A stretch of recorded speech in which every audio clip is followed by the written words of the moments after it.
Boys, what is going on? Welcome to the Week 12 recap. Week 11 was missed. That is 100% on me. The boys came home on Tuesday. Big poker night for some of the guys, and so I was focused on that, even though there was a lot to talk about in Week 11, but there is even more to talk about today in Week 12. Got to give a special shout out to the boys representing the United States of America. I salute you. Thank you for getting us through to the knockout stages.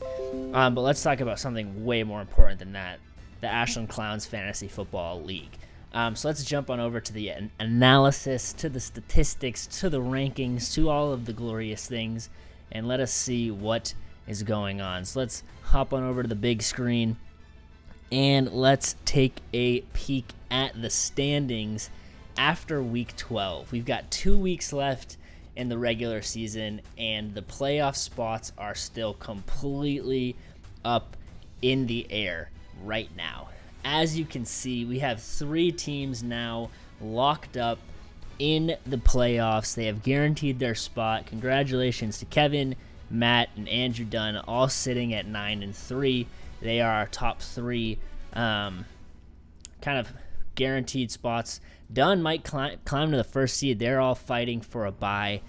Currently, Kevin and Matt are holding the bye by the balls, but trying to not let go. We see that I have now slipped down to 5th, with Jared slipping down to 6th, and Sternick climbing up to the 4th spot. All of us are 6-6. Sternick just has me by about 20 points in the points for a category. That's why he's in 4th.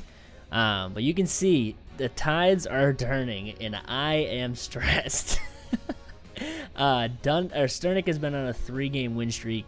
Dunn has been on a 4-game win streak. These two boys have been climbing, while Jared and I have been on a fat 3-4 losing streak, which is not doing us well.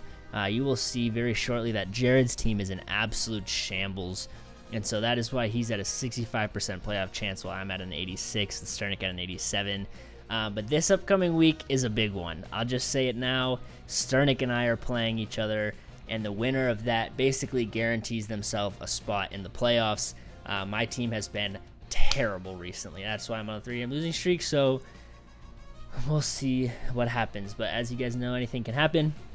And then we do know that basically Ari, Brandon, and Joe are probably going to be the bottom 3 at this point, with Ari at 2-10, and then Brandon and Joe at 4-8.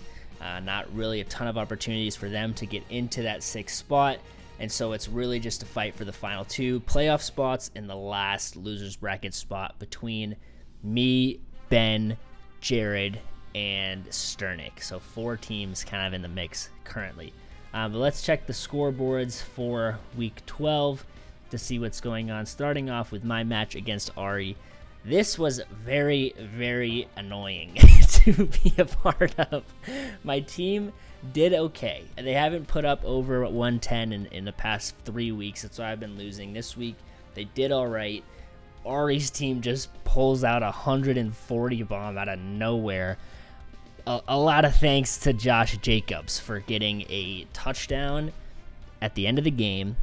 And then also Foster Monroe getting a touchdown at the end of the game. Both very late touchdowns that were incredibly annoying to watch. And then they go to overtime, and Josh Jacobs gets the touchdown in overtime to win the game.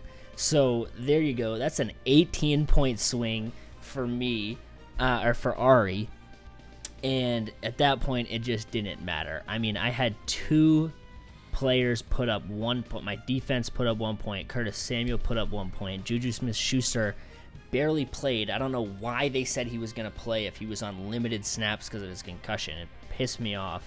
And I really have no one on my bench. So I'm screwed. Anyways, I mean, there's nothing you can do when a team puts up 138. Congrats to Ari. It's a good win for him. He would have beaten everybody this week, so it doesn't even matter who it was. Ari was going to beat anyone this week. This was a massive game between Ben and Joe. This kept Ben in the hunt for the 6th playoff spot. He is out of it by 1 game currently. We'll check to see who Ben's playing this upcoming week, but this was really for survival. Joe is pretty much out of it at this point. Damian Pierce gave him nothing. Antonio Gibson gave him nothing. T. Higgins played well. Waddle played all right. Debo played very average, and so not much to do. Jamar Chase is still out, which is hurting him. Chris Godwin had a phenomenal game, but he's on his bench.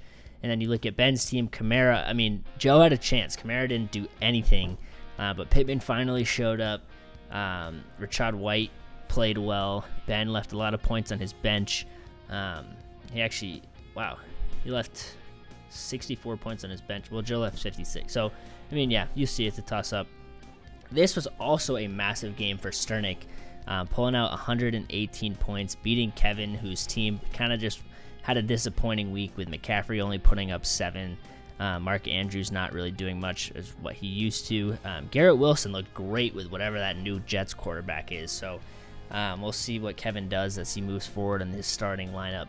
Sternick won this game because of the Miami Dolphins defense. 20 points for the boys. Really did a lot for him. It was a pretty average week for the rest besides Herbert finally getting some points and Stephon Diggs also doing well. Moving over to Jared and Brandon. Jared's team for a second was looking like it was going to barely put up 50 points for the week. And so it's unfortunate because Brandon did really well, and so it could have been a closer game. But Brandon had a great week. He would have beat me this week. Everyone honestly had a very good week besides Jared. And so you hate to see that. You know, you got 2 people on his team putting up fat 0 bombs. Raheem Modster, wrong name, gone too quickly. He was out, so he wasn't even playing, and he was in Jared's starting lineup. Wouldn't have done him any difference, but he's just dealing with lots of injury problems. I mean, you see Cooper Kupp on the bench, Leonard Fournette on the bench, Darren Waller on the bench, big names that are all hurt. And so it's just kind of tough to see these guys struggling. Brandon's team did well. Everyone put up over 10 points except his tight end and his defense. So, I mean, it's a very... and Singletary. My bad. But it's a very solid week for Brandon. And then this also was a great game. I mean, just some great games this week from the boys. Really proud of the boys. Dunn pulled it out in the end. It was a very, very close game, back and forth all week, or all Sunday, all Monday, all Thursday. It was very entertaining to kind of see these guys go back and forth. Dalvin Cook really underperformed, which, I mean, congratulations to the Patriots defense. You guys are a bunch of idiots, and your special teams is... I want to punch a hole through the wall how idiotic your special teams is, but whatever. Miles Sanders, wow, put up 30 points on the bench. That's crazy. Dunn's team is pretty good. No shame. But yeah, I mean, again, this is just a great game. So that's kind of the recap for this week. If you look at the scoreboard for who the matchups for this upcoming week, obviously, like I said, big game between myself and Sternick. Winner really secures themselves a playoff spot. And then you have Ben going up against Ari, which Ari's team, since the trade with Sternick, is starting to do well. So Ari's no gimme anymore. He just put up 140 points, so Ben's going to have to really do well to have a chance still. The only outcome that would be good for me, Sternick, or Jared is if Sternick beats me and Ben loses, I still am pretty much in the driver's seat, which is good. And then Jared's obviously going up against Matt, so that is going to be interesting. And then just looking ahead quickly, I think there was one big game that was going to be here. Yeah, Ben and Jared, if it comes down to it, the last week, I'm playing Dunn, Sternick's playing Matt. So just some big games in the next 2 weeks. I'm very excited to see where it falls out. I'm not even going to look at the stupid final standing projections because this crap means nothing. But I hope you guys enjoyed the video. Appreciate you guys sticking around and enjoying it. I will catch you guys after a very crazy week 13. And that's all I got. Peace.